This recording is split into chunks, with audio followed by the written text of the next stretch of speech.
环球大战线深入世界最前线，全球各地的观众朋友，大家好，我是叶思敏，先欢迎来宾前立委蔡正元蔡委员。思敏好，大家好。前国安会副秘书长杨永明老师。思敏好，各位朋友好。好，还有前海军舰长吕礼士舰长。主持人好，各位观众大家好。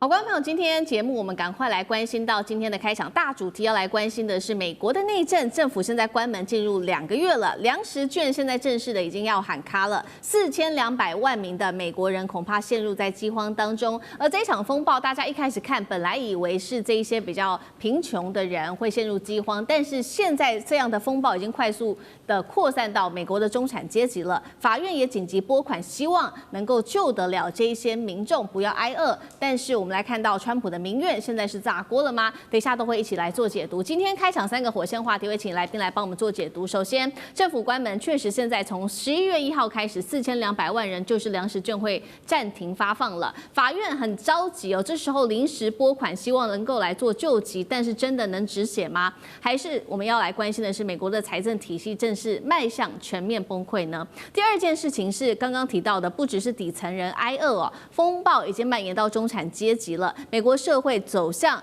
阶级断裂跟中产阶级消失的临界点吗？第3个事情是，确实很多人挨饿，但是前1%的富人现在撑起了全美1半以上的消费能力，但是上千万人陷入在饥荒当中，美国繁华神话会不会破灭呢？今天都会一起的来做解读。赶快来看到这个是最新消息，政府关门引爆的粮食上面的危机。原本联邦政府补助的这个叫做营养补充的援助计划，但是从11月1号开始就正式的停发了。现在确实4200万人瞬间就没有口粮可以吃了。那么政府过去呢会补助这一些人，每月发放的这个成本金额大概是落在90亿美元，换算新台币2700亿，其实是非常多的。这一次川普直接停发，也就是每月不会有这些新的支出了。另外我们来看到75万名的这些公务人员已经停薪超过1个月的时间了，他们靠着刷卡，甚至有人就是卖了家当来持续的维生。我们要来看到一些比较实际的案例，这是来自于民众怎么说，尤其现在面对的是拿不到食物券哦。53岁的美国人他是这样说的，这个是新西亚，卖掉了自己原本的2只 iPhone， 车子也被拖走了，现在只能靠咖啡奶昔度日。还有我们来看到，本来在纽约这边有一个地方是华人比较多的地方，叫 Flushing， 它这边街头上开始有了慈济的食物仓储，成为华人救命的一个家庭的救命线。但是现在一位妈妈苦笑说，米和蛋涨太凶了，又没有来自于政府的粮食补充，接下来该怎么办呢？另外是来自看到是60岁的这位比较弱势的哈蒙德老奶奶哦，她说呢自己因为伤残，本来是靠粮食券可以照顾她的3个孙儿，但是现在政府的补助临时喊卡了，她应该要怎么办呢？面对现在各种的民怨，我们来看到美国的法院决定下令动用预备金来救急，但是仍然是救不了近火。也有一些餐厅推出了1美元的爱心餐，赶快来救急。但是我们也要看到这一场红色警戒来自于高盛发布的最新消息，他说消费疲软现在已经蔓延，从比较这些低阶的这个平民哦，现在已经扩散到了中产阶级，尤其本来是消费很重要的主力之一，25到35岁的这些青年族群，他们的支出开始不断的锐减，消费者信心跌到了数十年来的最低点。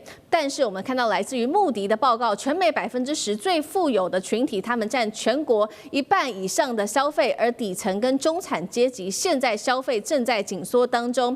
圣诞节原本家长是希望能够做庆祝的，甚至有学校提议说让小朋友去参加这个华府3天2夜的旅行，要价竟然6万台币，大约是2000美元左右。民众说啊，干脆不要去了，实在太贵了。所以现在也掀起了圣诞在家躺平潮。节目一开始要来特别请教委员怎么看了这个政府关门2个月，再加上粮食券喊停，通膨压力现在也逐渐的变成饥饿现实哦，民众面对到的问题非常的大。那么2家的法院现在要下令临时拨款救急，能够止血吗？委员怎么看？美国整个社会是有问题，但是我是觉得新闻报道一定会稍微报得比较夸大一点，因为毕竟美国的国民所得还是平均高达7万块美金，你不能够忽视它的基本国力。那有这些新闻呢，我们跟大家解释一下哈。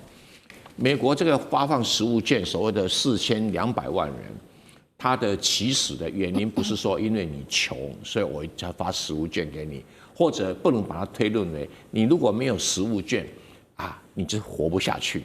这两码子事哈。美国社会为什么会有食物券产生？最早了，他们叫做负所得税，就是说，如果你低于这个某一个所得水准，我每个月要给你多少钱啊？那这个当然是一个比较特殊的社会福利计划，就是在国家很有钱的时候，当然推这个没有问题。可是，一开始他们试行的时候，发现一个现象，有些家庭哦，你钱给他，他的钱不会花在小孩子上面，不会给小孩子很好的营养，而是爸爸拿去喝酒，妈妈拿去赌博，他们一直这个问题很头痛，你知道？后来他们干脆这样好了，我就给你食物券，那你几个小孩，我给你多少食物券，用这个方式来确保小孩子的最基本的营养。那这个概念跟我们台湾的营养午餐的概念是一样。你不能说有营养午餐，表示台湾很多人很贫穷，或者取消营养午餐，别人有很多人很饥饿，这两码子事哈。那你说有没有非常贫穷的可以来做新闻报道？还是有，但不是那个4200万人。我先跟大家解释，是这个样子的哈。所以，不必要用这种方式去看问题哈。那你现在这个法院呢，所谓联邦地方法院裁定说，哎呀，这个联邦这种官员还是要处理啊等等。那这是法院的依法的立场，他认为就是说，你联邦这种官员是一件事情，你该发给大家食物券。那些人军队都可以上班，为什么军人不能上班？主要是在争论这一点。他认为这个是一个国会通过的法案哦，跟你联邦这种官员没有关系。那美国的中产阶级哈有没有在往下滑？有在往下滑，但是往下滑，它还是全世界少数最有钱的中产阶级。我们也不能。那当然他会很多抱怨啦，因为美国的中产阶级的消费力是很吓人，但是借贷力也很强哦，所以他经常就是会买这个车子啊，然后这个房子啊等等都是靠贷款，所以会有一定的利息的压力等等。那所谓的1%的富人撑起全国消费的一半，我对这个事情是存疑的，因为1%的富人呢，他的总 GDP 对不起啊，撑起美国这么庞大的一半的消费，因为美国消费占 GDP 70%这个说法我认为是稍微夸大了一点怎么算都不符合这个数字。那你现在就是说，因为这个食物券造成那个法拉盛啦，发放这个食物品这个几乎全世界到处都如此啦，台湾也一样。有人送免费鸡蛋就一堆人排队送免费面包一堆人排队这不表示他们饥饿这两件事情，有人就这很热闹这个慈善等等我们来参加一下也会有那这个当然你跟说有一些比较特殊的这些低收入家庭，当然会有比如说他这个田纳西州等等，但注意到美国有个特色，就是贫穷家庭的救济活动不是联邦政府的事，是州政府的事所以田纳西州它如果有联邦的食物券，这是联邦给的福利，不是州政府。州政府还有另外一套福利，可能各州不一样。那可能因为伤残所以他养这个可能还需要特别的补助。那刚好现在不发，联邦政府关门，不是不给你就是关门所以领不到，那就会有一些这个抱怨等等。这也是川普民调会下滑，但川普现在退给那是民主党的事，不是我的事那这个就吵没完了。是好，那这场风暴我们看到，其实刚刚说的持续蔓延到这个中产阶级，本来应该是很重要的消费主力，这对于美国来说，接下来的影响，小舰长又怎么看？我谈一个国家那个国家的识字率排名全球第7，数学能力排名第27，然后科学排名在第22名那但是呢，它还有3个现象。第一个，监狱服刑的人数占总人口的比例全球最高。第二个，成年人相信天使存在的人数也是最多的。第三个，消费最多的预算在国防开支上面，这是哪一个国家？这个就是美国。我们很难想象美国是这样。我们认为的美国是最近1个月，道琼工业指数涨了804点，然后纳斯达克涨了944点。这个也就是刚刚主持人一开始就告诉我们的。其实我们一直认为美国还是 M 型社会，其实美国已经不是了，美国是 L 型社会，也就是只有很有钱的那一群人，那他占了无论是收入或者是消费，那其他的通通一起躺平。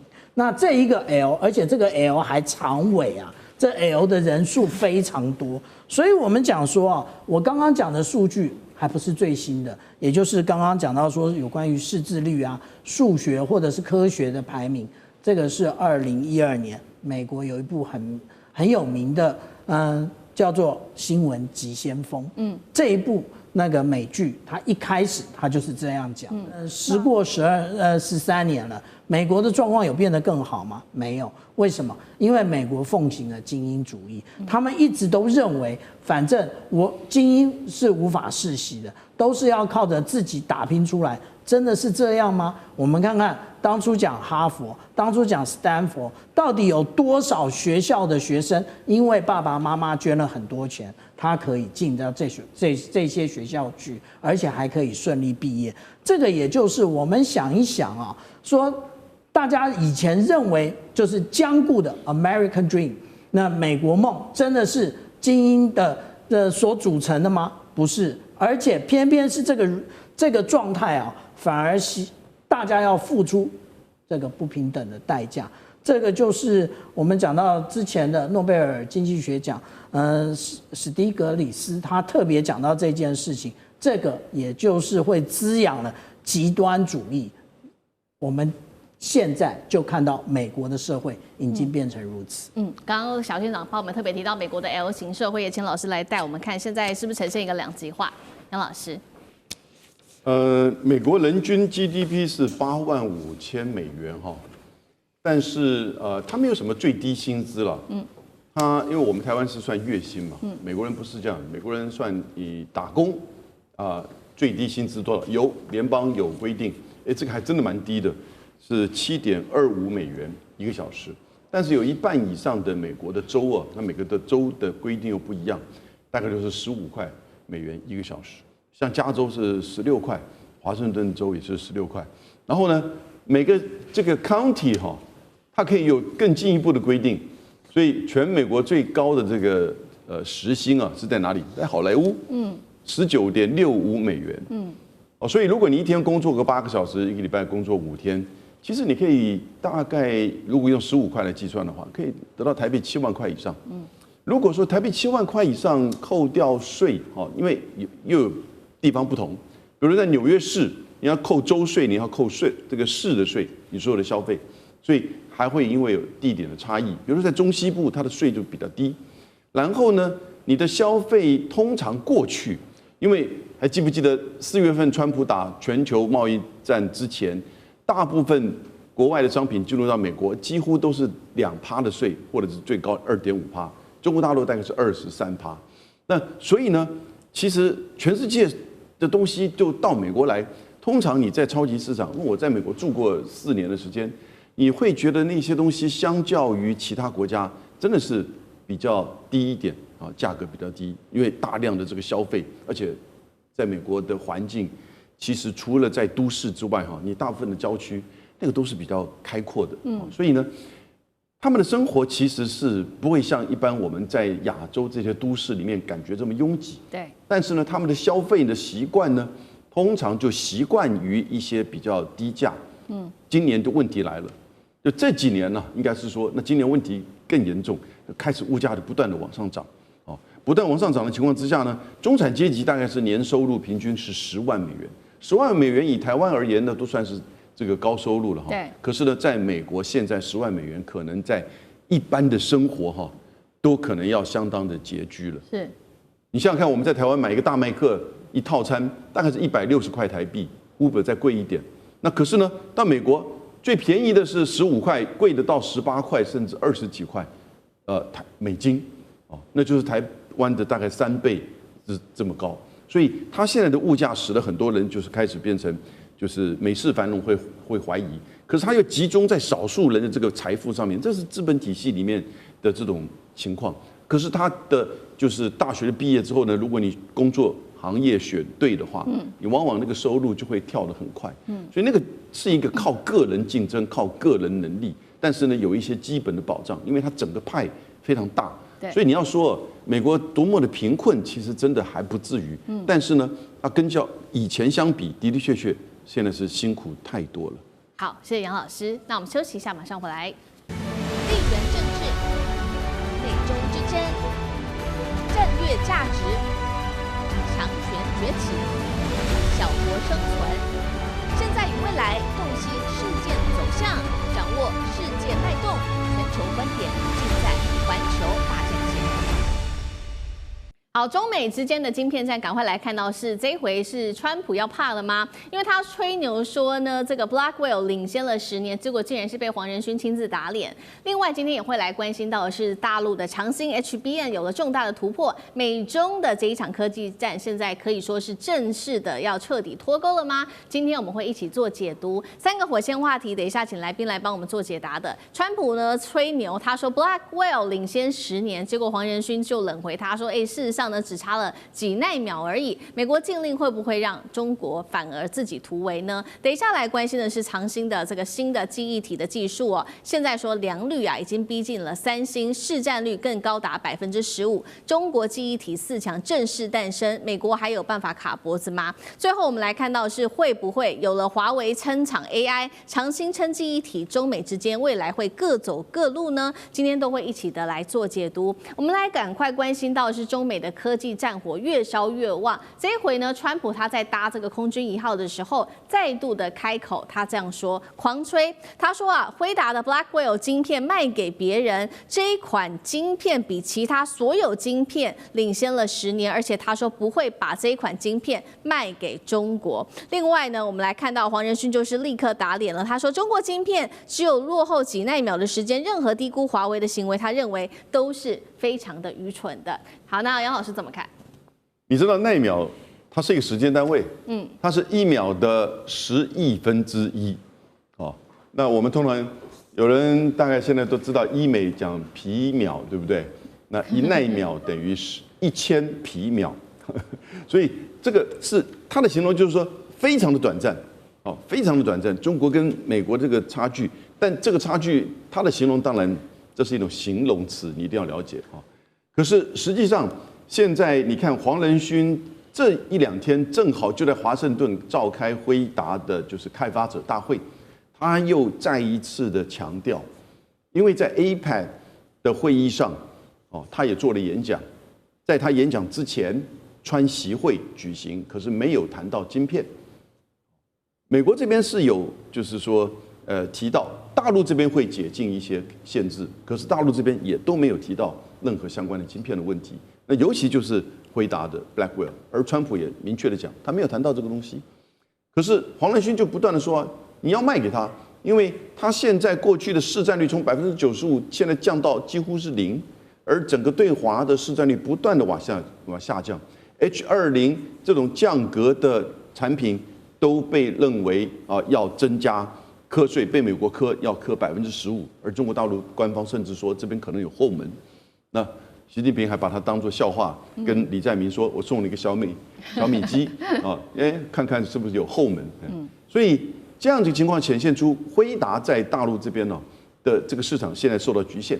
那黄仁勋一直不断的强调，其实让大陆用美国的技术，反而是可以去主导中国大陆在相关的科技发展上，未来在技术的依赖度上，还是需要美国啊。然后当然也让美国企业能够有所获利，你获利就可以转为做投资。作为什么研发？那你永远在技术上可以领先。现在 Blackwell 面临到的挑战就是华为，华为的这个升腾910C 和910B 它的这个 AI 芯片已经被腾讯、百度和位元组跳动等公司采用，那现在用于在推理工作。所以这些 AI 的芯片，当然你说跟辉达一定还是有差距，而且另外一个问题，技术上有差距。还有呢，产能上也有很大的差距，因为中国大陆现在有5000家 AI 的这个公司它所需要的产能其实非常大，那即使是 H20还是受到这个支持，所以现在就是川普政府我们就看接下来这1-2个礼拜，中美之间大概会签这个贸易协议，会不会谈到晶片的问题？会不会让辉达卖 Blackwell 给中国大陆市场？好，中美之间晶片战的最新进度，我们会持续的做关心。那另外一方面，这个比较有确切的消息是来自于大陆的半导体界有一个核心的。技术上面的一个新突破，这是长兴存储了。我们来看到是他最新的宣布，他说呢，之前大家还记得吗？美国掐住大陆的 HBM 嘛，但是长兴存储这一次宣布了它的 HBM3重大突破，而且重点是良率竟然是逼近了3星，那么已经开始向华为等客户送样了。预估呢，2026年就是明年就会开始做全面的量产了。大家把 HBM 视为是 AI 晶片很重要的心脏，能够造出来才代表了一个国家的算力国力。那美国过去用这个来掐住大陆的脖子，结果现在大陆是用技术来做挣脱。刚刚讲了嘛，它不但量产，而且速度更快了，功耗更是一举下降了30%，良率产能也都上升起飞。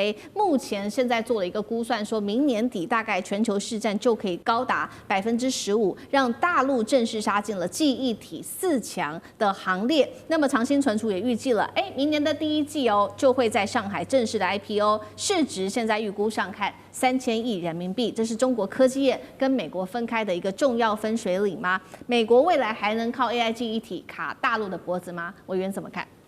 我们先跟大家讲一下哈 ，HBM 就是高频宽记忆体，它其实就是 DRAM 的一种，它只是用3D 的方式把它堆砌起来，然后可以直接粘在这个所谓的 AI 的晶片的基板上面。这是什么概念？因为 AI 的晶片有3种啊，第一种呢就是这个辉达擅长的 GPU， 第二种是 Google 的 TPU， 就所谓张量处理器。那第3种呢是华为跟寒武纪的所谓 NPU， 就是神经网络处理器。它是3种不同的 AI， 那虽然都不同，但都是在做高速的训练推理啊。那么这里面所需要都是上兆元单位的运算。那你在运算在处理的过程里面，它是一方面运算，然后一方面累积记忆，就是资料放在记忆体里面，然后跑到 DRAM 里面，跑到这个 AI 运算完又送回去，是不断的这样来来回回，所以要速度非常非常的快，所以要高频宽记忆体。高频宽就是高速公路好几线道啊，低频宽就是高速公路只有2线道或1线道，这样的一个概念。那高频宽记忆体呢，现在是全世界只有3家做得出来。就是三星啊 ，SK 海力士，然后再加上美光。那现在长兴存储如果也做得出来的话，对中国来讲，在 AI 晶片是一大突破。是因为现在即使说我们用华为的这个升等的这种晶片 NPU 的晶片来做 AI 运算，可是我们仍然还是要去跟韩国跟其他地方买 HBM。那如果他们限制不卖给我们，那我们的升腾的这个运算的效率就会降低很多。那现在可以自己做了，就不受影响，而且还可以扩大市场。好，那所以如果说，我们可以自己做 AI 晶片，又可以自己做 HBM， 那现在剩下最后一个，就是我们可不可以有封装 CoWoS？封装 CoWoS 就是中间不要以前的什么线路图连接的，直接把连成一团，然后用垂直穿孔技术啊，我们叫什么 Silicon Through Via 这种穿孔技术。就等于几乎都没有线路中间浪费时间，会产生低功率。它 LP 就是 low power low power 的 DDR5X 就是5倍的哈。然后用这种方式会使得整个的推理的速度可以说爬了好几层楼梯上去。是，所以表示说黄仁勋讲的对啊。对啊，仅落后几奈米啊，所以现在已经开始不落后了。所以只要 CoWoS， 因为 CoWoS 在全世界做的最好的台积电。所以如果 CoWoS 再加上去能够封装成功的话，那中国的只剩下 NPU 如何升级的问题而已啦。因为中国没有在 AI 晶片不是走 GPU 的路线，是走 NPU 的路线啊。那这个还在竞争中，就是说到最后是 Google 的 TPU 会赢呢，还是辉达的 GPU 呢？还是中国的这个那个什么的 NPU 最后会取得最大的胜利呢？坦白讲，没有人知道。现在刚刚在起跑点，假设我们今天是马拉松，我们现在才跑多少？才跑1公里而已，后面还有很远的距离要拼命了哈。那没有人敢讲说谁会赢啊，那只是目前看起来是黄仁勋跑在前面，可是不担保说，因为很多科学家讲 GPU 有个限制在那边，可能会被 TPU 或者 NPU 给突破过，那我们就拭目以待。好，所以我们看到大陆现在在这个晶片战，从设计、制造到记忆体都已经完全的自主化。那么封装还在努力的当中。那现在黄仁勋也都亲口承认了，他说大陆现在封锁我们的 H20的晶片进口，代表说他已经拥有足以支撑军方需求的 AI 晶片了，也暗示说，未来黄仁勋认为中美之间在这场科技战上面会正式的走向彻底脱钩吗？舰长怎么看？我们现在一直在讨论。中国大陆它为什么可以自主供应，然后可以跟美国科技脱钩？不怪别人，怪美国自己。为什么？我们现在拿出来这张图版其实是在2020年就已经提到的，无论是索尼或 NEC， 它的高层就已经特别提到这件事情。也就是说，如果说不让那个中国大陆它那个可以购买到这一些晶片的话，那其实真正最后造成的影响，也就是他自己另辟蹊径，他自己走自己的路。而且不要忘了，对于中国大陆来讲，它其实是举国体制，也就是整个国家的力量全部灌输在某一点上的时候，做什么都成功。那也就是当我们在看的时候，现在那黄仁勋这种讲法其实并不过头。为什么？因为黄仁勋他不是看现在，他是看未来。为什么未来只落后几奈秒？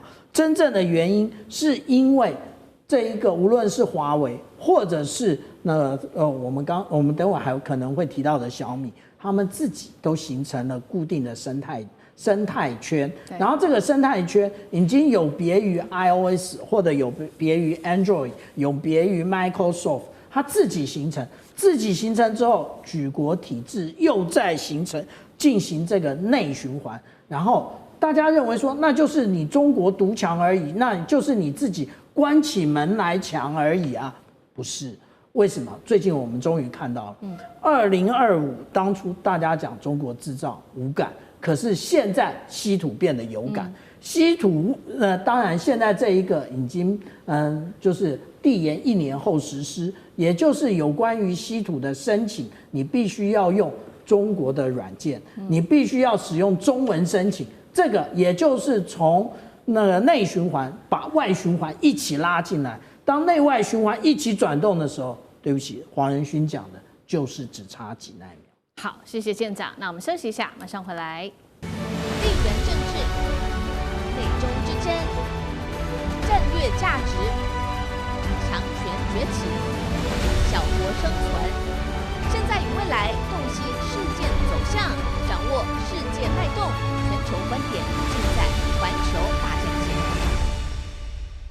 好，接下来我们持续来关心到的是才刚落幕的这一场 APEC 峰会哦。习近平他这一次在外交上面送了这个韩国的总统李在明一个小米手机，并且呢幽默的说，检查一下有没有后门是笑翻了全场哦。为什么他这一次会不选华为选小米？等一下我们会来做解读。那么我们也会来关心为什么小米从在今年初的时候还有一些舆论上面的黑点，现在整个产品翻红，登上元首级的舞台呢？今天都会一起的来做解读。好，赶快来看到是在这场的 APEC 峰会上面，中国国家主席习近平跟李在明韩国总统成为全场的焦点。这一次呢，我们可以看到在峰会上面，习近平赠送了韩方包括了文房四宝之外，就是2部的小米旗舰曲面手机了。它是小米的15 Ultra 送给李在明的夫妇。那么再来就是看到说，我们看到这个李在明他收到手机的时候，故意打趣的说呢，那这个手机的通讯是否安全呢？习近平则是笑指手机说，你看一看有没有后门。结果双方听到了就笑了出来哦，尤其是这个李在明还不断的拍手叫好。那么现在来自于韩国媒体特别做了一个分析，说习近平之所以选择呢这一回要送小米15 Ultra 的原因，不是最新的小米17系列，是因为这个15 Ultra 手机呢，拥有韩国 LG 公司所制造的显示器，所以他要特别强调中国跟韩国之间的这种技术上面制造手机的合作。那么从这个他故意开玩笑，习近平开玩笑说，看看后面有没有后门，是想要释放什么样的讯号？那送 Ultra 15又有什么样子的一个科技合作上面的讯号？委员怎么解读？这个媒体报道可能是比较简略了一点哈。习近平送给李在明的这个小米15的 Ultra 的手机啊，它的显示器、它的面板啊是华星光电做的，不是 LG 做的。但却是用 LG 的 AMOLED 的技术，等于是这个韩国的技术，然后经由中国的华星光电所铸造的面板哦，所以意思就是说，你看吧。我们中韩合作做出来的品质这么好吧？哦，大意是这样子啦。哈，那这个显然哦，这个中国外交部有很用功去研究这些啊，连手机都研究才能当外交官。哦，这个了不起了不起哈！他怎么会知道那个技术是来自 LG 呢？哦，这个是了不起哈。第二个哈，我半开玩笑啊，习近平啊送文房四宝给李在明哈，有点幽默感。哎，兄弟啊！下一次啊，你要联合国申请这个物质文明哦，不要把我们文房四宝送进去当韩国的。韩国很喜欢搞这一套啊！哎，这个先讲清楚，这个文房四宝是我们中国的，送给你啊。这个我最好玩的哈，他们在话中有话，在讽刺谁？讽刺很多美国人哈，美国参众议员讲都说，后者中国做的有后门啊，等等不能用啊。苹果手机在中国卖成这么多啊，中国都不担心有后门了。你美国拿个一个中国做的手机，就要担心这个有后门，那个有后门，连那个龙门吊都有后门。这个太荒唐，太没自信了，实在太搞笑了。所以我不晓得习近平这么幽默哎，哇，难怪李在明哦就笑出来，哈哈大笑，拍手。哎，对，他们就在嘲笑美国那些一点科技知识都没有的这些政客啊，想要用这个方式来打压中国的科技产品哦，实在是非常非常的无聊哦。但小米手机的确是在近几年来有点的异军突起哈。我印象很深刻哈，我第一次在那个上海的那个新机场浦东机场搭的时候，我出来以后，外面里外挂的广告几乎都是三星手机，哎，但是啊，现在啦，我同样的机场几年以后，我看不到三星手机的广告，要么就看到华为，要么就看到小米的，要么就看到 OPPO， 要么就看到 vivo， 所以我是觉得全部是中国的手机。偶尔看到一个小小角落会有 iPhone 手机的广告，你就知道这个销售量已经证明一件事情，也许中国不是每样都崛起，但手机绝对是崛起的，对吧？而且用的下叫所以你去不要看到说大陆的机场，你看在台湾看光华商场或者是三创1楼里面看在卖手机的，那个店面那个小米哇，实在是。最壮观的就是小米，因为它不只卖手机，它还卖很多的家电用品像我家人去逛在那边都不肯走了，这里要去看看，那里要玩，所以小米的经营策略是相当成功的。是好，所以我们稍微回顾一下，那小米为什么这回可以异军突起甚至有一个说法是它是由黑翻红。稍微来看一下，从这个性价比的代表变成现在成为一个高端外交里，这一步其实小米自己走了10年。尤其我们要来看到是它从2025年开始全面的小米转向了高端化。尤其呢那一天，总裁卢伟斌也特别宣布说，未来小米就是要供这些高规格的手机，主攻的就是人民币6000元以上换算新台币3万元以上的高规格手机。今年9月，小米的创办人雷军也正式宣布，小米17系列代表着是与全球全面对决苹果的一个这样子的一个计划。那也代表它的高端化现在成功了，才会成为这种 Epic 上面元首级的礼物。为什么它可以这个由黑翻红，成为品牌天花板？老师怎么看？小米的高端化，雷军很早之前就这么讲，他大概是2020年的时候就有这样子的宏愿，然后你就看到他从小米14、小米15就开始走向这种手机的高端化。这一次，习近平送给李在明这个小米15，这个Ultra，其实在台湾是蛮高端的价格，将近3万块台币啊。而且它用这个徕卡的镜头，它强调它是可能最佳的这个摄影手机啊。我们用手机其实摄影是很重要的功能，因此你看它在一些商品的上，它也开始走向高端化。那今年呢，到现在为止，我刚刚查了一下，小米现在在香港股市的价格45块港元，你知道它的市值已经超越比亚迪，来到1.17兆港元，所以整个就是不管是外界整个港资对于外资对于小米的高端化，其实都给予很正面的回应。今年年初，我亲自去小米在北京大兴的小米汽车工厂去参观，那非常大的一个汽车工厂，没有多少人，大概是1000多个工人，所以完全的机械化、机械人化。然后呢，同时我就去看它那个时候是小米SU7，现在 U7都出来了哈。SU79个不同的颜色就放在那边，我亲自还进去，这个没有试驾，但只是感受一下，这非常好哎，跟我们看到一些这个最高端的一些欧洲的双 B 也好，或者是日本的汽车也好，完全不相上下。而且那个烤漆颜色漂亮到，它连那个马克杯都用这个9个颜色。我现场说，能不能我买马克杯？对不起，都已经被订完了。这样子没有，只有这9个展示的。那因此，小米你看到它现在的这个，不再是过去只是单纯的低价，它现在的商品的可靠度事实上是广受支持，而且略比低价的这个价格要高，所以我觉得它这个高端化其实是走正确了，而且受到市场的支持。那现在它从汽车到手机，就开始慢慢的往这边发展。好，所以我们看到雷军可以说这个高端化做得很成功。那他自己其实在今年9月份也有做一个演讲，就他特别提到说自己做高端化的这一路的历程。他说我们第一次做高端化的开始的时候是很紧张的，没有想到第1年就已经超越预期了。大家都觉得说，高端化的发展确实是很好的。然后接着他就掉到这个坑里面，然后一点一点的爬。他说是一个曲折前行的过程。那么当然了，我们来看到说他另外就是他成为一个很重要的捐助者，小米也成功的把他的形象提升，就是他和北京的自然科学基金设立的联合基金，捐赠了5亿人民币，支持了100多个优秀的科研团体。雷军今年他的身价更是激增了1960亿元，成为这个财富增长王，这个成为在今年的胡润百富榜里面的第5名。小县长怎么看？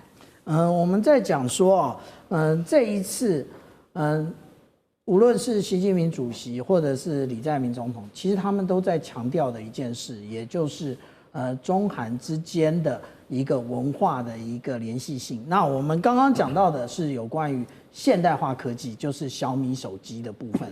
那小米手机的这一个萤幕其实是有韩国的这一个设计啊。那但是呢，我们不要忘了，中国大陆还有再送另外一个，也就是文房四宝。这个文房四宝，我们现在来看这个李在明他拿这个笔可是很标准的拿毛笔的姿势哦，所以是有练过的。他拿的是浙江湖州的湖笔，那另外呢，他还有拿的也就是徽墨，也就是安徽徽州的这个墨，其实是很有名的。那而且他一拿起来，立刻就可以磨。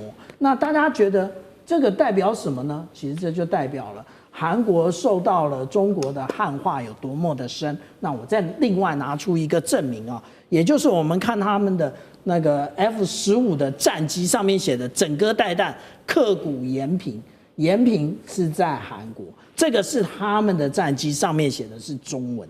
可是另外呢，他们跟德国购买的金牛座的飞弹上面写什么？整个带弹。所以其实他们都透过这个方式来传达两国之间的友好。至于我们讲到说这个雷军他所表达的他高端化，虽然一开始的状况很好，可是一不小心就掉到坑里了。最有名的其实也就是在今年年初的时候，他所发生的那个车祸。对，那而且呢，因为因应这个总是第一次，然后虽然他认为他把全部的资料都已经交给了这个公安单位，可是家属的心情认为说你都没有来那个提出的慰问。所以后来我们刚刚讲到，主持人特别提到的支持141个科研团队，这个通通都是由这一个，也就是慢慢的将这一个获利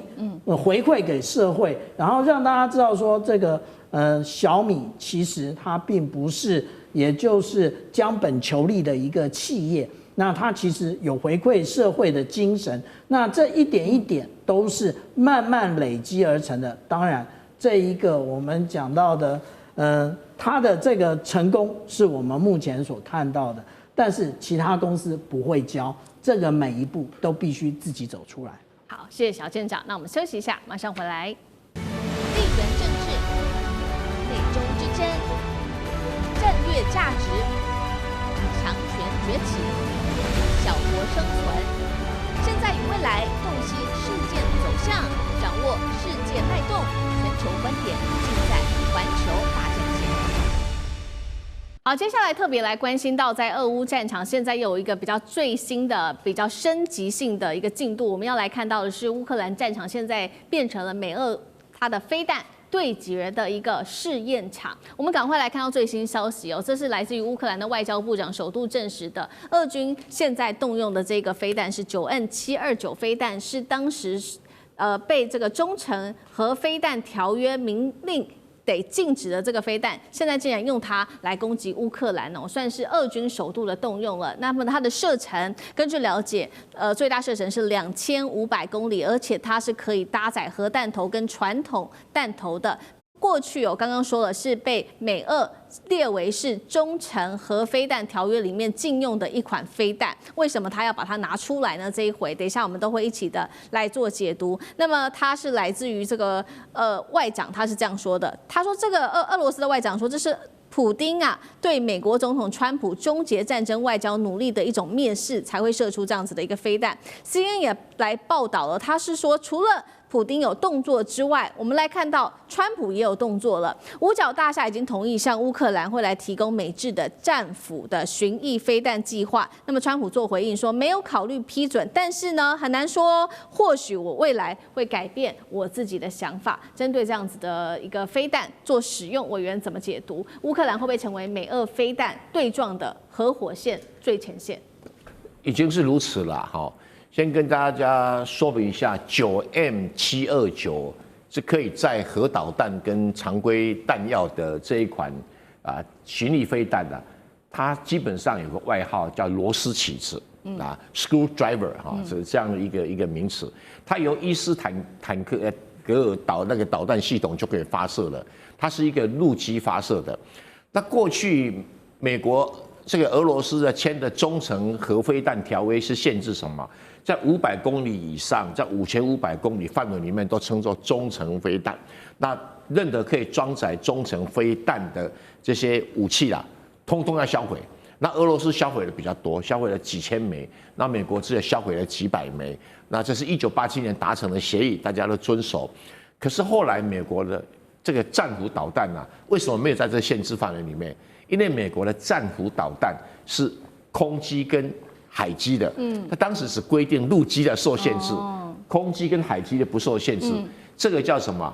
这个叫做装模作样那到了普丁这个上台了以后，就觉得这个不是很公平，所以他们就开始恢复中程核导弹。因为开始美国人的船开到人家门口去，然后用战斧导弹打你，说我这个不受限制因为我是海基的。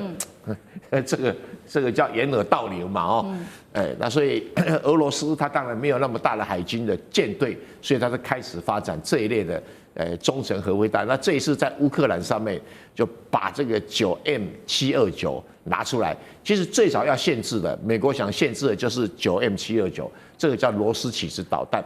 那听说精准度比战斧导弹不晓得高多少。那我们就看看乌克兰面临现在处境几乎他们想打的地方没有打不中的这是乌克兰目前比较头痛的地方那你要把它解释成所谓普丁对于川普终结俄乌战争的努力的蔑视也可以啦，因为普丁现在打得顺风顺水，就叫乌克兰依他的条件来投降而已嘛。那你这个川普你给他什么？他说我打这么久了，你能给我什么？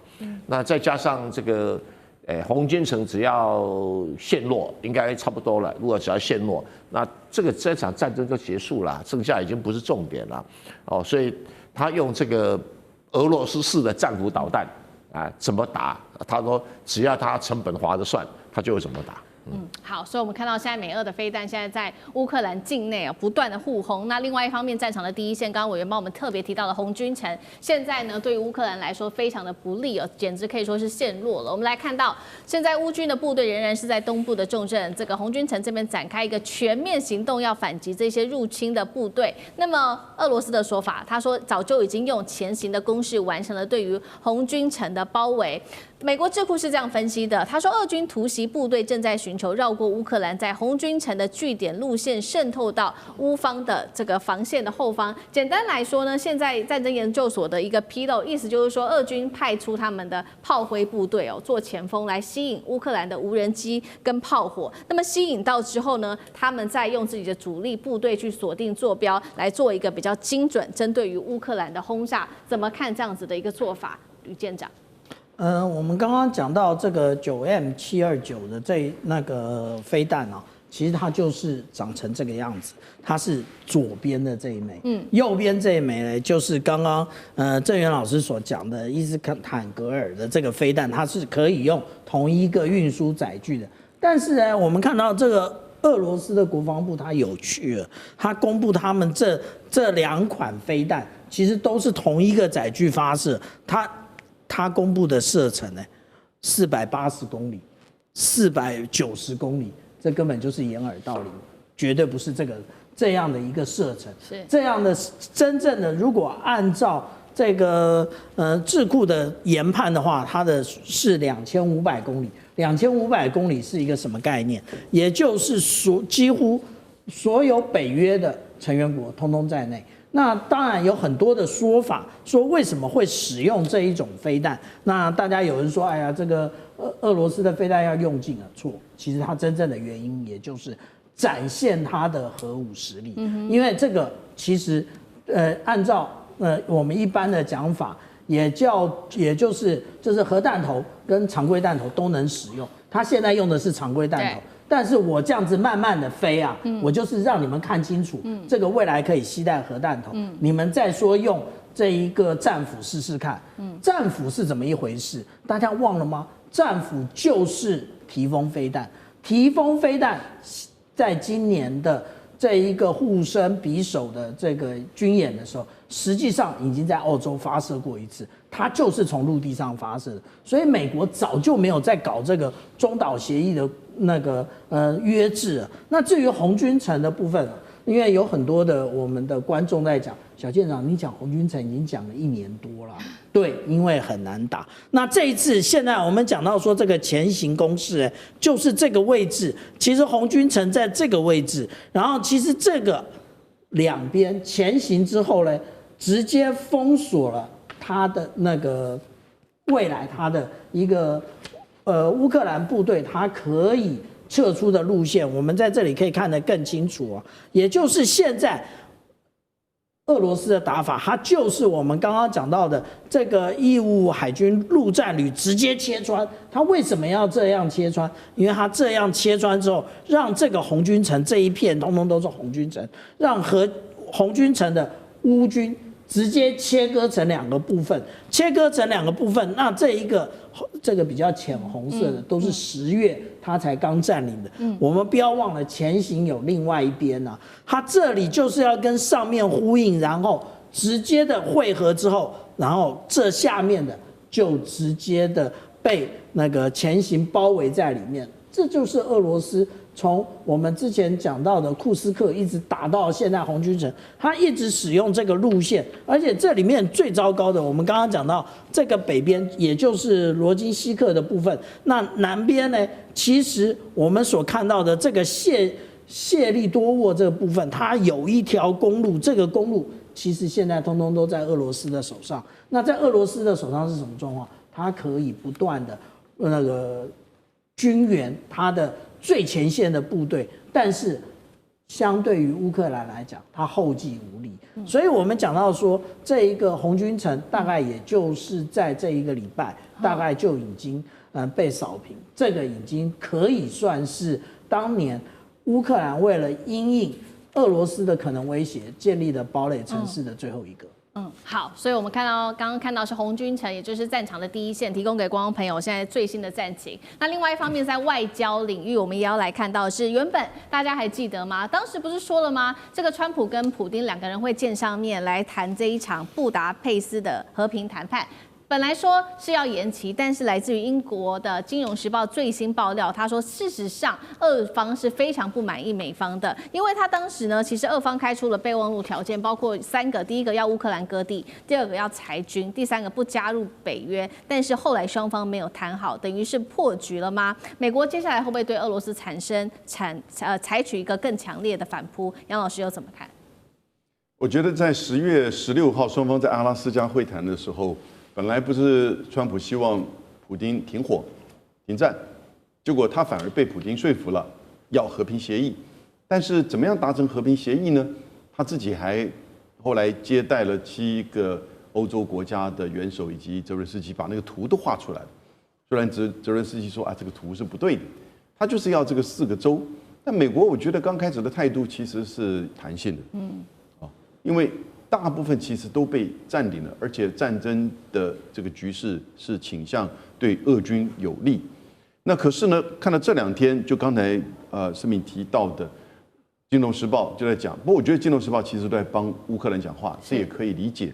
他说，因为川普对于普京要求大量的大片的土地，然后呢大幅的裁军，以及要完全承诺。不会加入北约，那无法接受。我觉得川普根本是相当有弹性，因为在过程当中，他其实一度说要给战俘，那现在又说不给，现在又很模糊。可他这2天就说他随时是开放的，愿意跟普丁见面，因为他知道战场上其实刚才小舰长提到的是对俄军越来越有利，因为那个被包围的区域大概就是60平方公里这么大。那现在连乌克兰方面都已经承认，将近上万名俄军在包围这个情势，大概从来没有像以前这么的，就是以前没有像现在这么的紧张过。所以地面上的是有利，那当然普京这边就不愿意嘛。我觉得是普京不愿意现在跟川普在布达佩斯那个记者问是他妈妈决定的这个开会场所，对不对？他们大概普京就想说，我不要去你妈妈指定的地方去开会。但是呢，我觉得重点是关键的，我个人认为是普京不愿意开这个会。